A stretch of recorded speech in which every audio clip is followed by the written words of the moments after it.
We always like to talk about spicy games. BJ from More Game Gumbo here. I've got my guest Mike Hinson from Elf Creek Games. We love talking about spicy games of 2018.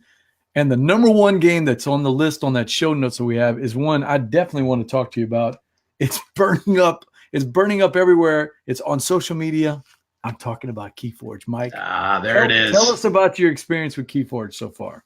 Well, I've played twice and lost twice, but you'll figure out that's a theme. I really don't care about winning. I just care about having fun. Sure. So I was in St. Louis for Thanksgiving last weekend, and I met up with a local designer. His name's Paul Solomon, and we play tested one of his games. And then he's like, "Hey, I brought two KeyForge decks."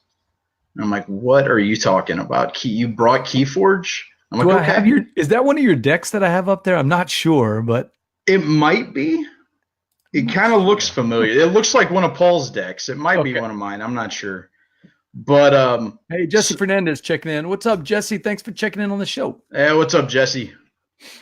But yeah, I was like, yeah, I've been trying to play it. So yeah, let's go ahead and play it. So broke it out in a coffee shop in one of the suburbs down in St. Louis, and I immediately drove to Miniature Market and bought 2 packs.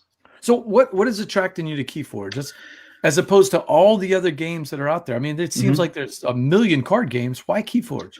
So KeyForge, the unique aspect, really, with the unique deck system, kind of stepped up.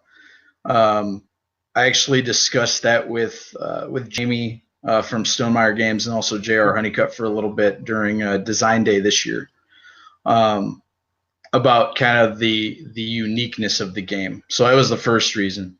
Second reason, I love Hearthstone. I'd play that on my phone whenever I get some time to kill. And this is a great version, or a great kind of complementary game to Hearthstone. So yeah, that would be the main reason why I was drawn to it. And you still get a little bit of the magic itch that I had as a kid. So yeah, those are the main reasons. We debated at BGG Con. One of the guys said, and he's a net decker. He's got an amazing ability to just, look at all the cards that are available and craft these decks, put them up on the net. He's won tournaments. I mean, he's really good at it. He's really good at putting decks together. And he's like, I'm not seeing it with this game. But for me, who started Magic way in the early Wild days, way back when. I think I started playing when Antiquities came out, if I remember right. That's the first expansion I remember. So we're talking number 2. Mm-hmm. And the way we played the game was simple. We all had one deck. Right. We might have had a couple of boosters here and there, but what you got in that box is what you had to make. You made your deck out of that, right?